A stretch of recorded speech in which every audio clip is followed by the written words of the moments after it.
Ljubljančani se najbrž niti predstavljate, ne, kak tečno se je včasih iz službe peljati nazaj domov na Štajersko, ker si zmatran, ker je gužva, ker moraš biti še posebej previden, da je vse varno in tak naprej. No in zato tokrat preizkus. Ob 3 popoldne se bova iz Ljubljane premaknile do Celja. Žreb, ti imaš Prešerna, ne? Prešerna, ja? Ne, uno tam.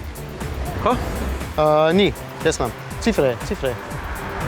Ja, valjda, ne, ti se boš lepo udobno z avtom peljal, jaz sem pa drajsa z busom. Pa kak vedno ti dobiš ta avto? Ne jamrej, ker se boš lepo spočil, drugi te bojo peljali in je to. To mi boš pa ti dal za bus zram, ne? Dam ti malo za bus. Jaz moram imeti, ker avto ni prav parkiran. Ej.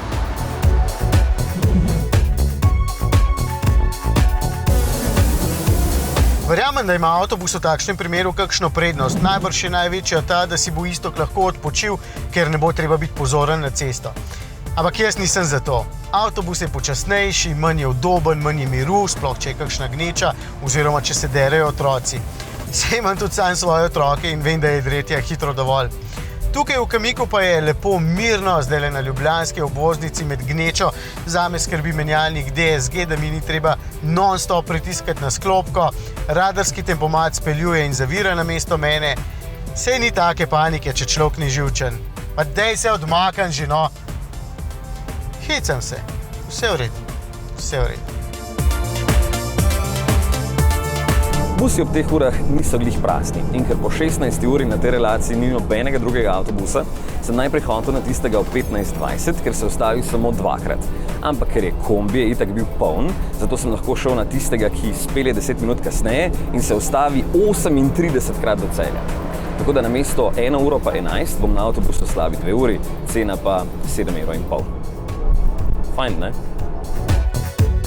Imam občutek, da s temi prispevki večino časa hvalimo avtomobile in kritiziramo javni promet, ampak če je res, vem, da si ne more vsak privoščiti svojega avtomobila in vem, da je dostikrat avto samo breme, ko je treba iskati parkirne prostore in ostalo in v bistvu je lahko tudi velik strošek.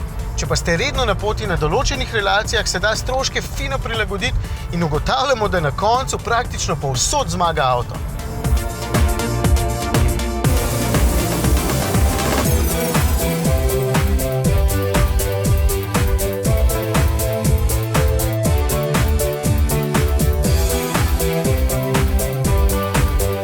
Evo, kljub gneči sem do Celja prišel v uri in 5 minutah, pot me je pa stala približno toliko isto, kot tista karta za avtobus. Oziroma, bi me pol manj, če bi bila 2 v avtu, 4-krat manj, če bi bili 4. Vem, da spet nisi upošteval stroškov z avtom, ne, pri izračunu. Sem že vse razložil, tako 1 uro te že čakam. Ja, dobro, no, če bi jaz dobil sedež na pravem avtobusu, bi jaz tudi bil prej tu, ne? Ja, kako boš pa zdaj do Petrička prišel tam, ko si doma? Ja, ko ti me špeljal?